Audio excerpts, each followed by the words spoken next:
মহিলার নাম তিলোত্তমা মজুমদার, আনন্দবাজার পত্রিকা গোষ্ঠীর বিশিষ্ট লেখিকা।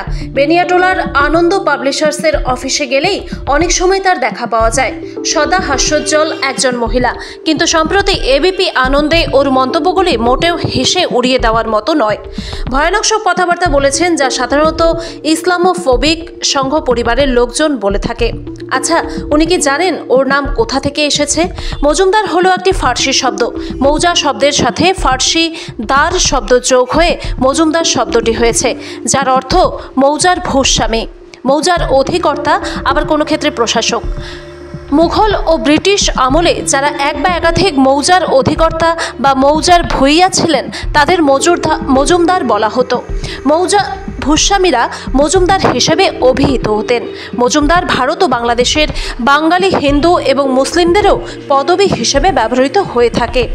বাংলার মজুমদার পদবি খুবই উচ্চ শ্রেণীর পদবি হিসেবে গণ্য করা হয়। মুঘল প্রশাসনে মজুমদাররা হিসাব রক্ষকও ছিল। এটাই ছিল রাজস্ব বা হিসাব সংরক্ষণের সরকারি পদবি, যা পরে বাংলার অনেক পরিবারে স্থায়ী পদবি হয়ে যায়। কিন্তু কলকাতার তিলোত্তমা মজুমদার মোটেও হিসাব রেখে কথাবার্তা বলেন না। কেমন গোল গোল করে ঘুরিয়ে ফিরিয়ে মুসলিম বিদ্বেষী কথাবার্তা বেরিয়ে আসছে তার মুখ থেকে। কিন্তু কেন একজন মুক্তমনা সাহিত্যিক কি কোনো খবর রাখেন না? রাজনীতিবিদ শুভেন্দু অথবা সাংবাদিক নামধারী ময়ূক থাকতেই পারে, কিন্তু ভারতে বাঙালি লেখিকা বা সাহিত্যিকদের মধ্যে এরকম নিম্ন রুচির মানুষ দেখে অনেকেই হতবাক। সারা পৃথিবীতে মুসলমান কমিউনিটি সন্ত্রাস তৈরি করেছে, এমনই বক্তব্য তিলোত্তমার। এই সন্ত্রাসবাদীরা খুন করে, রক্তপাত ঘটায় সর্বত্রই। তাই মুসলমানদের, যাদের তিনি জন্ম থেকে খুব একটা পাশে দেখেননি, বাংলায় কথা বললেও তাদেরকে তার দুশ্মন বলে মনে হয় ছদ্মবেশে সন্ত্রাসবাদী দলের সঙ্গে যুক্ত। এই সন্দেহ আসে তার মনে। আসলে বাংলা সাহিত্যে তথাকথিত বহু বিখ্যাত লেখকই প্রকাশ্যে ও গোপনে সাম্প্রদায়িকতাকে বহন করেন। জাতপাতকে মহান করে দেখে ধনীর বিরুদ্ধে কথা বলে না। রাষ্ট্রকে প্রশ্ন করার সাহস যাদের নেই, মানবাধিকার নিয়ে মাথা ঘামাবার বদলে ওই বাজারের অভ্যন্তরীণ রাজনীতি আর পুরস্কারের লোভে পা চেটে মরে, এমন সব লেখকদের তারা জায়গা দেয়। দু একজন অন্য সম্প্রদায়ের লেখক কিংবা সামান্য মিষ্টি করে বকা দেওয়া লোক তারা রাখে, কিন্তু বেগরবাই করলে ওসব জায়গায় লেখা খতম করে দেয়। ওই ধারাতেই বড় প্রকাশনাতেও এই জাতীয়দেরই রমরমা। সম্প্রতি শেরসুন্দর যেভাবে সামাজিক উঁচু নিচু ভেদাভেদ নিয়ে কথা বলেছেন, তাতে লজ্জায় মাথা কাটা যায় যে এই লেখকদের লেখা আমরা গোগ্রাসে গিলেছি এতদিন। কথা হচ্ছে, তিলোত্তমা কোনোদিন এরিয়ান নেশন ক্লু ক্ল্যাক্স ক্ল্যানের নাম শোনেননি। তাদের খ্রিস্টান এবং শ্বেতাঙ্গ সন্ত্রাস জানে না। গোটা ইউরোপে খ্রিস্টানিটি ছড়ানোর জন্য প্যাগানদের বিরুদ্ধে একদা নামিয়ে আনা ভয়ঙ্কর সন্ত্রাস তিনি জানেন না। ক্রুসেড সম্পর্কে স্রেফ অজ্ঞ। আবার বৌদ্ধ বলে খ্যাত জাপানের দ্বিতীয় মহাযুদ্ধের নৃশংসতা, শ্রীলঙ্কা কিংবা মায়ানমারের বৌদ্ধ শাসকদের ভয়াবহভাবে সংখ্যালঘু খুন, ধর্ষণ, উচ্ছেদ এবং দেশ থেকে তাড়ানো, এসবও সে দেখতে চায় না।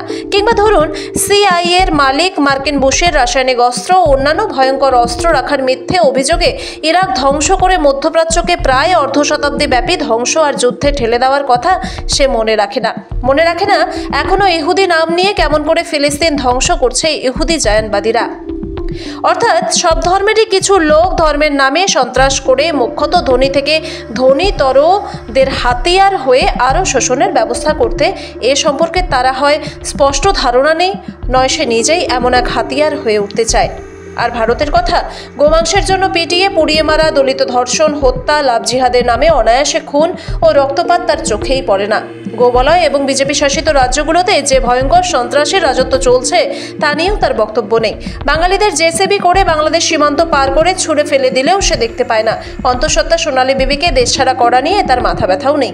প্রদীপ করের আত্মহত্যা কিংবা খায়রুল শেখের আত্মহত্যার চেষ্টা তাকে ভাবায় না, কারণ এদের কাউকে সে জন্ম থেকে পাশে বেড়ে উঠতে দেখেনি। এদেশের আর ওদেশের মুসলিমকে আলাদা করে দেখিয়েছেন। এদেশি হোক বা ওদেশি হোক, নামে আরবি ছোঁয়া থাকলে এখনও বাড়ি ভাড়া পেতে কাল ঘাম ছুটে যায়। এই নির্মম তথ্যতো কি তিনি অবহিত আছেন?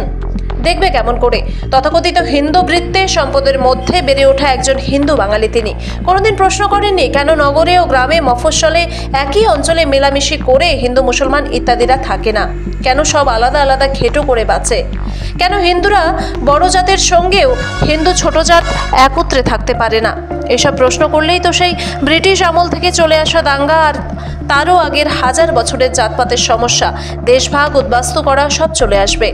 তবে তিলোত্তমা এতটাই অশিক্ষিত যে দেশের ইতিহাস ভূগোলও পড়েনি ঠিকঠাক করে বা পড়তে চায়নি।